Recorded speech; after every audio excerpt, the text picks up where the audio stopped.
Nakatanggap po ako ng sulat galing kay Mr. Madiarga.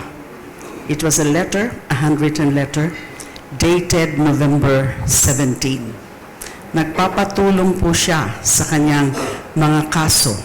Ang sabi niya, doon sa handwritten letter, it was a handwritten letter course through his lawyer, Attorney Palad, na ang sinasabi niya sa kanyang letter ay ginigipit lang daw niya siya dahil sa kanyang mga naging akusasyon laban kay Attorney Harry Roque. Doon sa kanyang, ang sinasabi niya sa kanyang letter is that dahil meron siyang sinampang kaso about land grabbing somewhere in Mariveles, Bataan. Of course, I do not know tungkol dyan sa kaso na yan. But that is the content of his letter. So as I said, it's dated November 17, course through his lawyer.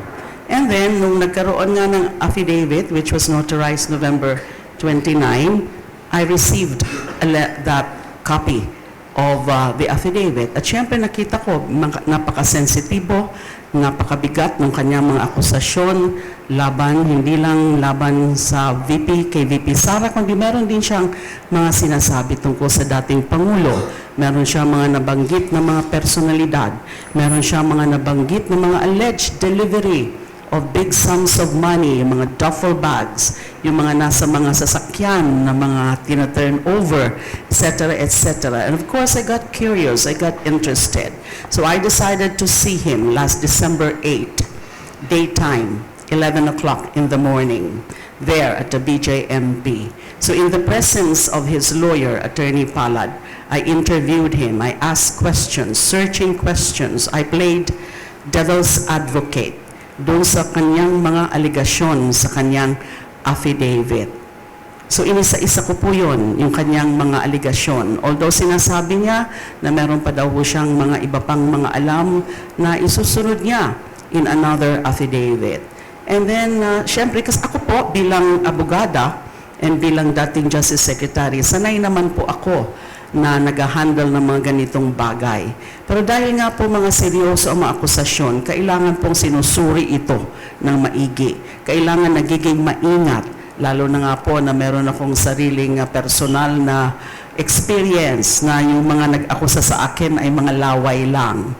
And then therefore I asked him, meron ka ba na katunayan, mga ebidensya na susuporta dito sa mga aligasyon na may tumawag sa iyo, maski mismo nga si dating Pangulo tumatawag sa iyo, maski si VP Sara tumatawag sa iyo, itong Colonel Nolasco tumatawag sa iyo na instruction ito, i-deliver mo ito, etc., etc. Ang sabi niya, meron daw siya na ebidensya. So sabi ko, I'd like to see that. Before, kung ano man ang pwede kong gawin na makakatulong bago ako to take any action, let me first reserve any judgment. Diba? Kasi gusto ko, pag mga ganito, mga bagay na mga maselan, sensitibo, ay maging maingat. So yun po ang sitwasyon. I stayed there, I think, if I'm not mistaken, for a little over 2 hours. It started my interview of him, na meron namang bantay doon, na guard from sa BJMP. There's a CCTV there. About a little more than 2 hours, 11 o'clock, and then umalis kami doon past 1 o'clock.